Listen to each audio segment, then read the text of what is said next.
Boa noite, queridos irmãos e irmãs.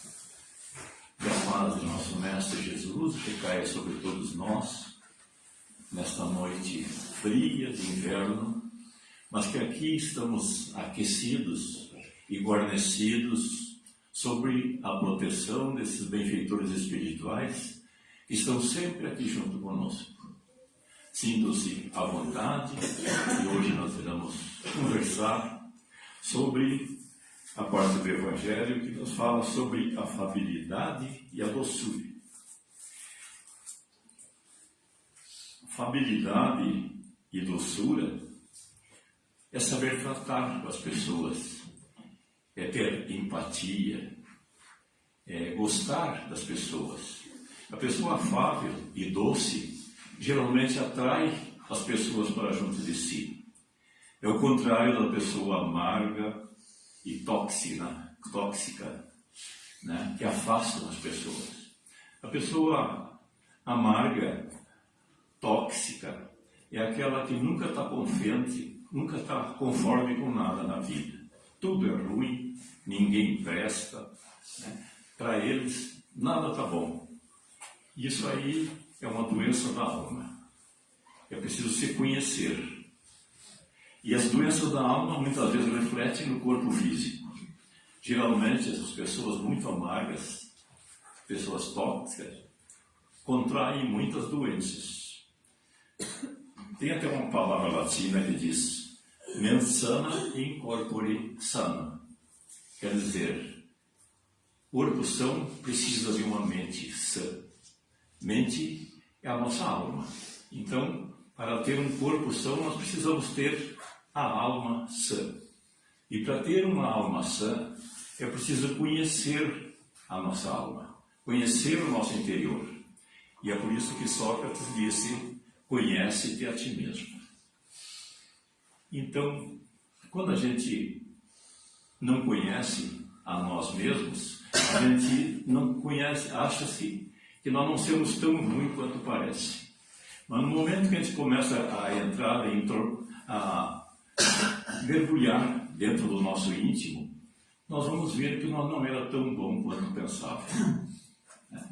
Muitas vezes a gente acha que os outros são ruins, mas na realidade somos nós que refletimos essa parte ruim de nós mesmos nos outros. Porque na realidade os outros são o espelho da nossa alma, né? O que nós vimos nos outros, que nós criticamos nos outros, geralmente é aquilo que nós precisamos aprender. E uma das coisas que nós fazemos isso aí é o orgulho, né? O orgulho cega as pessoas, não permite que a pessoa reconheça seus próprios erros. E é como aquelas pessoas que põem a sujeira para debaixo do tapete, para esconder, para que ninguém veja.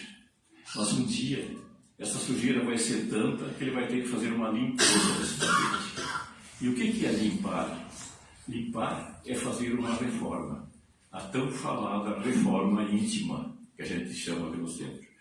No momento que a gente começa a fazer essa reforma, nós passamos a compreender que nós temos tão mal, às vezes, como somos nós, aqueles que nós achamos que são piores do que nós. E passamos a ser mais benevolentes com as pessoas, porque aprendemos que assim como nós temos os outros erros, nós também temos nossos erros.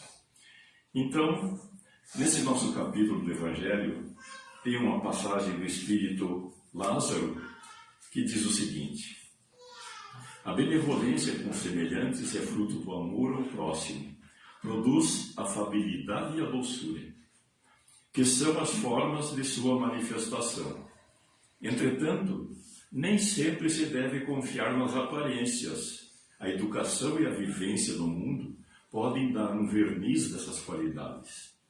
Quantos há cuja fingida bondade nada mais é do que uma máscara para o exterior, uma roupagem cuja aparência bem talhada e calculada disfarça as deformidades escondidas. Jesus, conforme Mateus no capítulo 23, dizia que os fariseus eram semelhantes a sepulcros caiados, bonitos por fora, e cheios de imundície por dentro. E quantas pessoas nós conhecemos assim, né? Que representam uma coisa, mas por dentro são completamente diferentes. E segue aqui Lázaro. O mundo está repleto de pessoas que têm um sorriso nos lábios e veneno no coração, que são mansas sob a condição de nada lhe machucar, mas que mordem a menor contrariedade. Quem é que não conhece pessoas assim, né? Pessoas que parecem tão boazinhas, mas quando sentem o orgulho ferido, se transformam. Até existe uma música do Teixeirinha que eu me lembrei agora. Eu sou gaúcho lá de Passo Fundo e trato todo mundo com muito respeito. Mas se alguém me pisar no pala, meu revólver fala e o buchicho está feito. Não é isso, minha gente? Somos muito bonzinhos, mas invente de alguém mexer com nós, com o nosso orgulho. Né? Então, o mundo está repleto dessas pessoas, né? E tem esse sorriso. Jesus aconselhava a não reagir, que ele dizia assim, que ele bater na face direita oferece também a esquerda. Claro que ele não queria que batessem eternamente em nós, mas não queria que nós usássemos da violência que usa o nós para com os outros. Este é a grande diferença. Violência atrai violência. Como dizia Chico Xavier, não se apaga um fogo com gasolina. Se jogar gasolina pode causar um incêndio muito pior. E é o que acontece com as pessoas, né? Quando a pessoa é ofendida, geralmente ele quer reagir da mesma maneira. E o que é isso? É o orgulho ferido. Né? O que Kardec dizia que são as piores chagas da humanidade: o orgulho e o egoísmo. E são as mais difíceis de combater, porque o orgulho ele se esconde debaixo da nossa vestimenta. Nossa vestimenta carnal, né? A gente não consegue descobrir o orgulho a não ser que alguém nos defenda. Aí nós vamos saber quem somos nós. Mas vamos seguir aqui na nossa... Esta classe de pessoas pertence ainda àqueles homens benignos por fora e tiranos domésticos. Fazem sua família e seus subordinados sofrer com o peso do seu orgulho e de sua tirania, querendo compensar assim o constrangimento que se submetem fora de casa, não ousando agir autoritariamente com os estranhos, que recolocariam ele no lugar que ele deveria estar. Querem, pelo menos, ser temidos pelos que não podem resistir-lhes. Tirania doméstica. Existem muitas pessoas, muitos pais que são verdadeiros atores. Quando estão fora de casa, são bonzinhos, aceitam conselhos, dão palpites, são santos. Mas quando entram dentro de casa, que eles sentem que tem o poder da supremacia doméstica, se transformam completamente em tiranos domésticos, conforme disse Lázaro.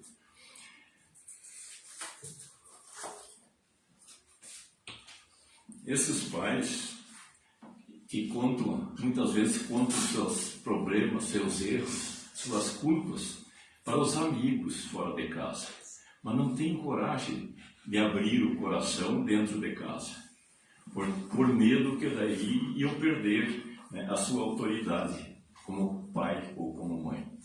Então, eles preferem contar os seus segredos, as suas culpas, os seus erros, fora de casa, para os amigos, ou quem sabe lá, para algum estranho. Mas, porém, diz aqui, a convivência do dia a dia faz com que os familiares se conheçam até pelos olhos. Grande realidade, né? Por isso diz que os olhos são as janelas da alma. E por isso, no lar, dentro do lar, não tem como esconder aquilo que realmente somos. A convivência doméstica faz as pessoas se conhecerem. Não adianta esconder. Os nossos olhos nos traem. Por exemplo, quando eu era menor, quando eu era criança, meu pai não precisava me chamar a atenção. Ele só olhava para mim. E conforme o olhar dele, eu já sentia que a coisa estava preta, né? Quem não passou por isso aí? É claro que hoje em dia está diferente, né? Nossos filhos tomaram conta. O nosso não, os meus ainda não, mas os meus netos já tomaram conta. Não adianta fazer cara feia para eles, porque eles não estão dando bola. Mas naquela época, um olhar era o que bastava para a gente tomar jeito. Não precisava surrar.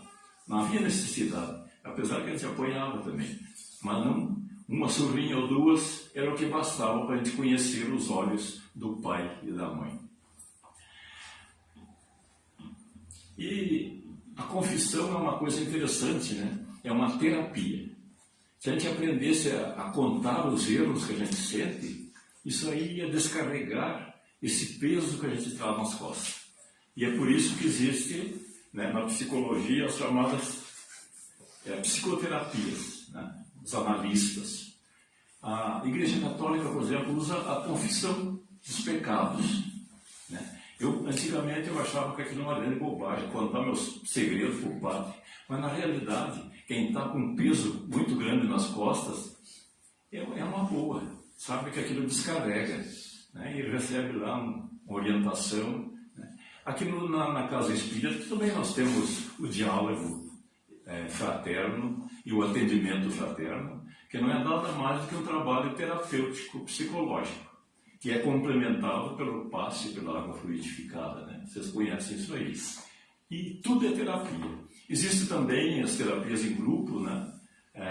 Existe a constelação familiar hoje, é muito difundida. Existe os alcoólicos anônimos, né? E ali eles contam os seus erros, as suas mágoas, as suas sombras. A realidade, nós chamamos de sombras, todos aqueles malefícios que nós guardamos lá no fundo do porão mental e que não queremos botar para fora. São sombras, né? A psicologia chama de sombra. Então, nos grupos sociais, nesses grupos, a gente abre o coração. E assim deveria ser sempre. Cada vez que a gente conta nossos erros, abrimos nosso coração, a gente tira aquele peso das costas. E se é em um grupo, uma terapia de grupo, a gente fica sabendo também que os outros têm seus problemas. E que muitas vezes o problema dos outros são muito maiores do que os nossos. A cruz que eles carregam é mais pesada do que a nossa cruz que nós carregamos. E Lázaro encerra esse trabalho dele aqui dizendo: não basta que os lábios falem leite e mel, se o coração nada tem a ver com isso. Trata-se de hipocrisia.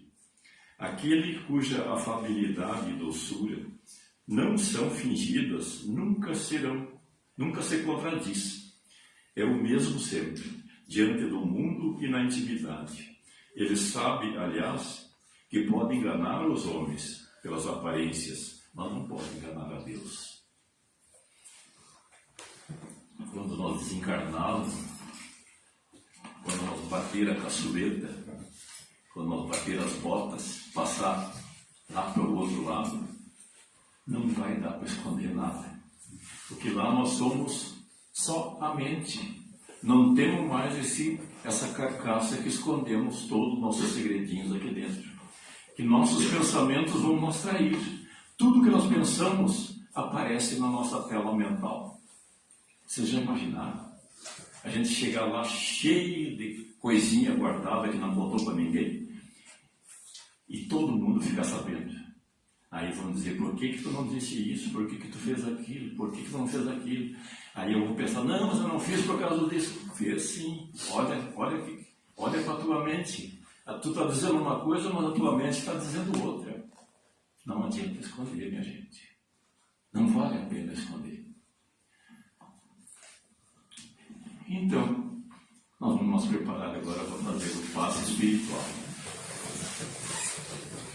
Vamos relaxar, serenar a nossa mente, num diálogo. Vamos agora, como nós ouvimos toda essa nossa palestra, essa nossa exposição, vamos falar com Deus, o nosso Pai maior. Abrir o nosso coração. Vamos pedir que Ele nos perdoe, sem esquecer, conforme foi dito há pouquinho aqui, na prece de São Francisco, que é perdoando que somos perdoados. Então, para nós perdoar, para nós pedir perdão, temos que primeiro perdoar. Então, se você tem alguém que precisa perdoar, ou quer ser perdoado, este é o momento de abrir o nosso coração. Vamos sentir, saindo do nosso peito, nosso chakra cardíaco, um raio poderoso de amor. E este raio vai entrando no peito daquela pessoa que você precisa perdoar, ou ser perdoado. Veja o rosto dessa pessoa e queira do fundo do teu coração a felicidade dela. Entenda que tudo o que acontece só nos faz crescer, amadurecer espiritualmente. E assim, Pai, que nós agradecemos por esta noite. Agradecemos por esse momento que nos deste essa oportunidade de melhorar um pouquinho ouvindo o Seu Evangelho. Essa luz que nos foi permitido conhecer através dessa doutrina maravilhosa que é o Espiritismo. E que essa luz nos acompanhe para o resto dessa semana, iluminando o nosso caminho, nossa estrada. Muito obrigado a todos, que a paz de Deus esteja com todos. Aqueles que têm passe especial, aguardem os seus lugares que serão chamados.